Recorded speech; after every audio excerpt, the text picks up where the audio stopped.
It could be a menace to society if they wanted to, and they kind of are. What are you on? What are you smoking? I need me a Bridgerton man. I'm afraid of men. I tried reading 5 books in 5 days.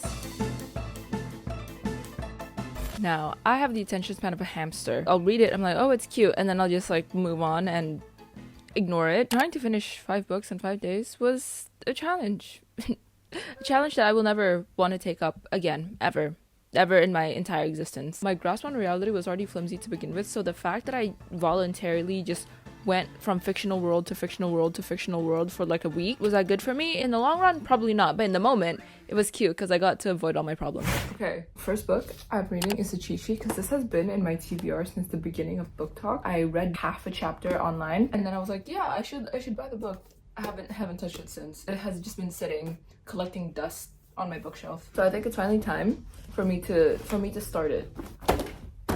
Let's drop it.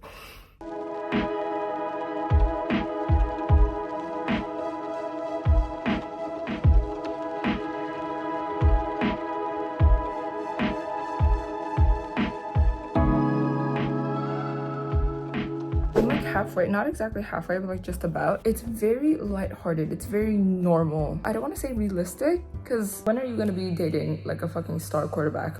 Like there isn't an intense plot, it's very straightforward.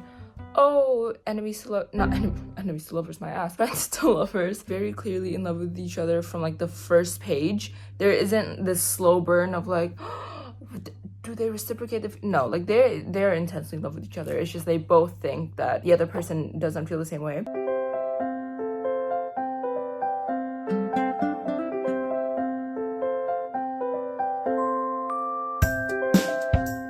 They're really cute, they're really awkward, and like they're really cute. I don't know, it's so wholesome, it's so giggly.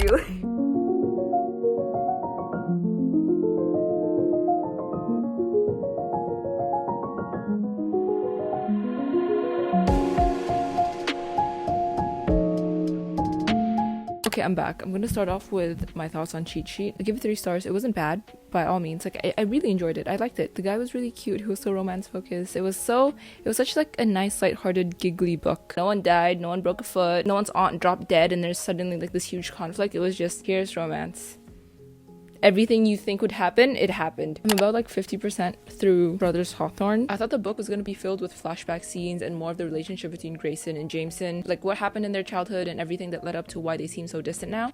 But they're literally just off on their own little adventures. They just have their own little quest, little mystery that they're embarking on. I wanted more of their flashbacks. I wanted more of them getting along, of them being brothers and seeing how they grew up. We got glimpses of how they grew up in the last 3 books, but specifically Grayson and Jameson, they have a lot of history. They had the Emily, is that her name? I don't know, that girl that died in the ocean or something. I don't remember the last 3 books, okay? You can't count on me to remember plots. But I wanted to see more of, oh, they grew up like this, they were so close, they double-crossed each other, but they were always so close, and then suddenly this girl came, and then after the girl, it's like, oh, they're distant now, but maybe they started being distant before the girl, and then the girl just drove a deeper wedge between them. I don't know.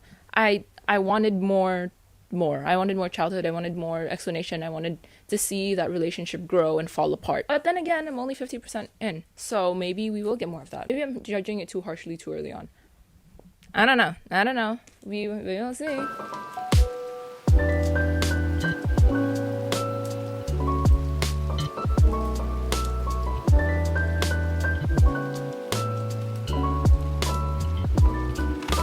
Good morning. It's the next day. I didn't end up finishing the, what is it called, Brothers Hawthorne. I'm close though. I did, however, ended up starting the 3rd book.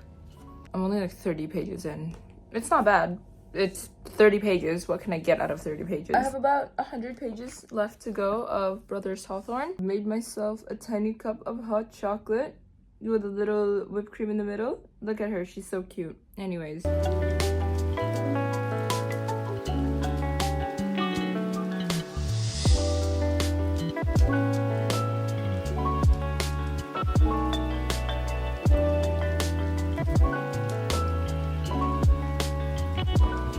Third-born sons are disappointing.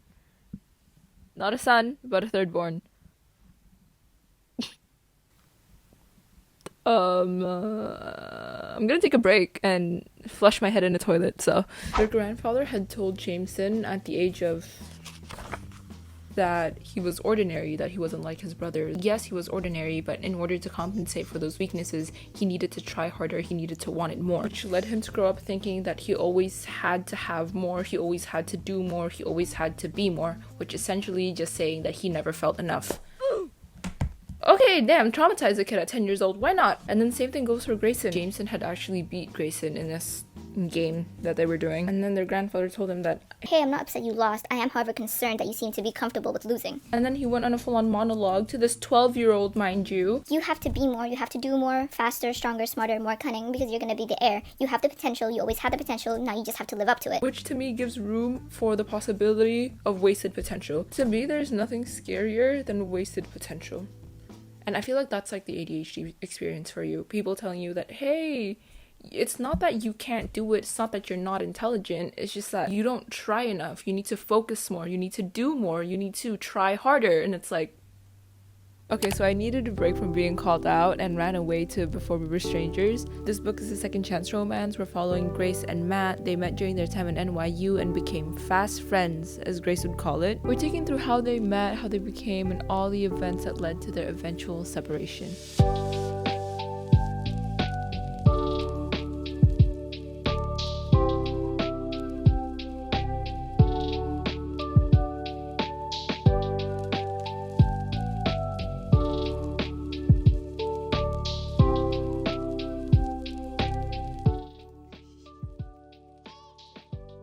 This book has once again attacked me. Tell me why. Everything was fine, everything was great and dandy, and then suddenly Nash comes in out of nowhere, tells Grayson that this heartbreak he's feeling. It's not about romance, it's about family. It's about you being scared that if you let someone in, anyone, in any capacity, they're going to leave you, and you can't let that happen, so you leave first.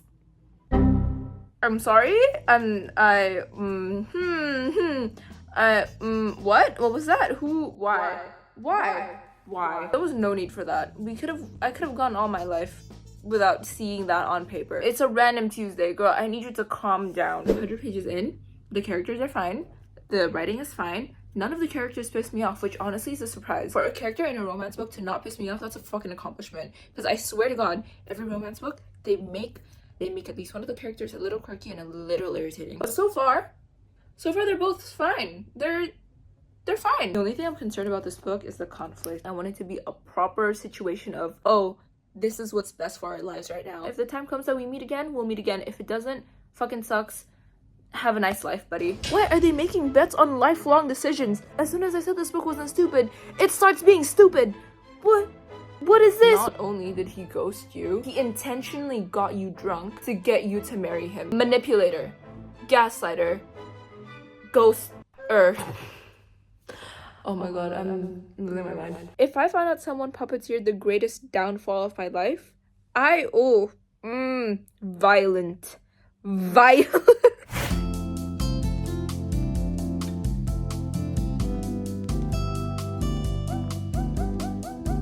Good morning, except that it's 12 p.m. I spent the entire day running around like a headless chicken yesterday, so I couldn't really film anything, and by the time I got home, I had to catch up on new episodes of Twinkling Watermelon. I have my priorities. However, it's Thursday, and I've only finished 3 books, which means I'm 2 books behind. Am I concerned? A little bit. I gave Before We Were Strangers 3.75 stars. I didn't hate the book. I liked the book. I liked the characters. I didn't hate the writing. Reading the book didn't feel like a chore. I laughed. I giggled. I got mad. Granted, anger was more of a prominent emotion, but it was more anger towards the characters rather than the writing. Matt was fine. He irritated me. He irritated me at times, specifically when they visited his family. It felt like a weird character change. He was this nice, and then he just got a little weird and sleazy. Towards the end, he kind of redeemed himself, and now I'm indifferent towards the guy. I never read a true enemies to lovers, let alone a fantasy enemies to lovers. Cardin and his friends can suck a foot. I'm on chapter 12. The only person that's minorly redeemable is Locke. I'm a little confused and afraid of how the enemies to lovers arc happens in fantasy books, because it's very much, I tried to kill you multiple times, I set your house on fire, I killed your family, I skinned your dog, all these horrible things, just for the guy to turn around and like, no, I was just so enamored by you, and you were just, I'm so in love. you scarred the girl, and now you're just gonna 180 and say, no, like, I loved you this entire time. What is wrong with you? Get help. Genuine. Like, I know I'm eventually gonna eat my words. I know that there's gonna be a moment where Carden is redeemable. You're like, wait, he's not just a jackass. But still, boy has issues. Like, you can't just... Oh my god.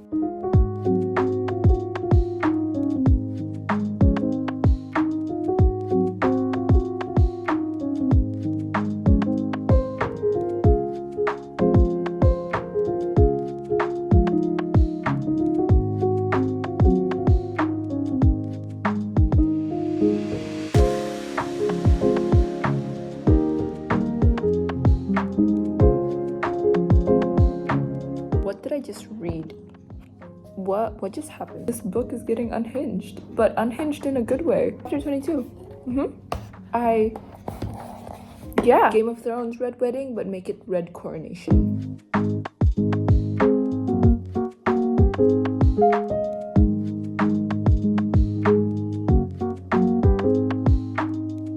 Shut the fuck up. Literally shut the fuck up. Page 307. We finally have the... Whatever horrible things I said about Carden, I take it back. Whatever praise I had for Locke, I take it back. He hates that he wants her. He can't stop thinking about her, and he hates that. The emotion is so overwhelming that he can't do anything but hate her for it. The ghost is also kind of cute. Granted, he said like 3 lines. He's been in the book for like 2 pages at most, but I'm like, wait, the ghost has potential, wait. But because of what happened with Locke, I'm a little afraid. What if it turns out the ghost is a jackass? I don't want to go through that again. The Cruel Prince started off really slow. I understand it's a fantasy, so there's a lot of world building. There's a lot of like, oh, here are the creatures, here are the fairies, this is what they look like, these are the types of fairies, that whatever, all of that. But it was just like a lot. The plot wasn't plotting until around 200 pages, but when the plot was plotting, I was very intrigued. I did not love the red coronation, but it was a very nice, not nice, hold on, let me phrase this properly. It was a very enticing read. I was like, oh damn, everything is just happening at the same time, like okay,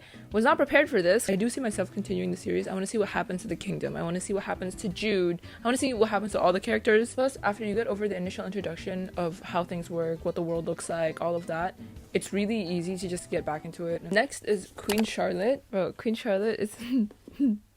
They make me giggle.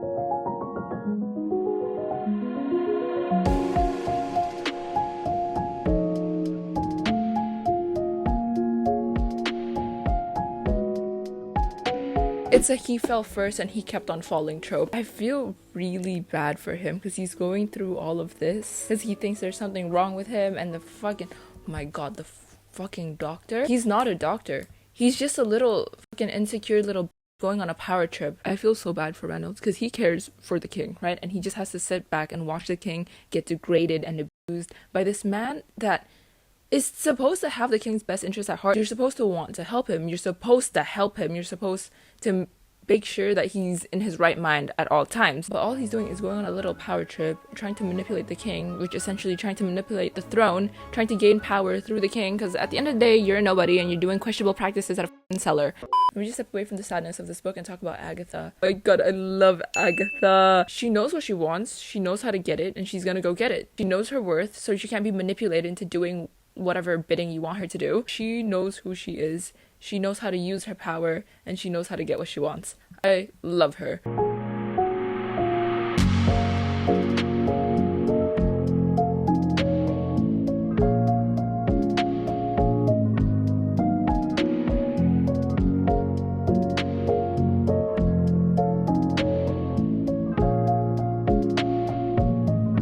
Punch this doctor in the throat. He was doing fine. He was doing great. He just wanted to get a little midnight snack. Everything was fine. Everything was perfect. But but he just had to ruin everything. He manipulated George into having a breakdown. And then you just know that the next day he's like, see, this is why we must resume treatment. This is why you getting abused by me and me going on a power trip is good for you. I'm gonna lose my shit. I'm actually going to... Sorry, I'm gonna cope. And the way I'm gonna cope is I'm gonna romanticize everything that just happened. Even though his mind was spiraling, even though everything is a mess. He turns to Charlotte and is like, she's a star, she sparkles. Wait, no, she's not just a star, she's a planet, she's Venus, she's everything. So like, in a sense, she has been everything that he was looking for. She has been everything that he was working towards. I would love to romanticize this to make it less sad, but he was having such a grand old time, and this gremlin of a doctor just had to ruin everything. May or may not have scrolled through TikTok and watched edits for an ungodly amount of hours. I'm not gonna talk about it though. Charlotte finally had enough. She walked over to Q again and demanded to see the king. Reynolds was like, no, you really don't want to see him right now. Everything's really bad. Come again another time. This is not a good time, blah, blah, blah, whatever. And then Monroe, the doctor, came and tried to be stern, tried to block her path, tried to be like, you don't want to see him right now. You can't see him right now. And he's so used to getting his way because he's, quote, governing the king. Charlotte doesn't give a shit. Charlotte doesn't like the guy. She had one conversation with the guy and she was like, I don't like him. There's something about him. I don't like him. She looked at him and was like, I am your queen and I'm gonna go see him. Reynolds led them to this sketchy ass hallway that Monroe is doing all his experiments on the king. The entire time Monroe is sputtering nonsense and just like, no, you can't see him right now, whatever. And Charlotte finally had enough and was like, can someone shut that man up? Bring out the fucking guillotine. I don't see why not. Like, my tabs are so cute. Like, this is giving a, my god. I finished it. Or did it finish me? I don't know. I don't think I've ever read a sad romance book. Because it would be dark romance that would just anger the shit out of me. Or a normal romance where some of the characters would anger the shit out of me. Either way, someone was annoying. I hated someone. Right? This shit is sad. From the show, I saw that Reynolds doesn't make an appearance in the present.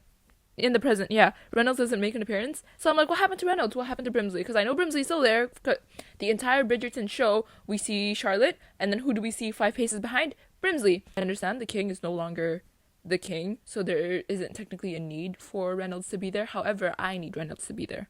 Brimsley needs Reynolds to be there. The entire nation. I hate this book. I hate it. 5 stars. I did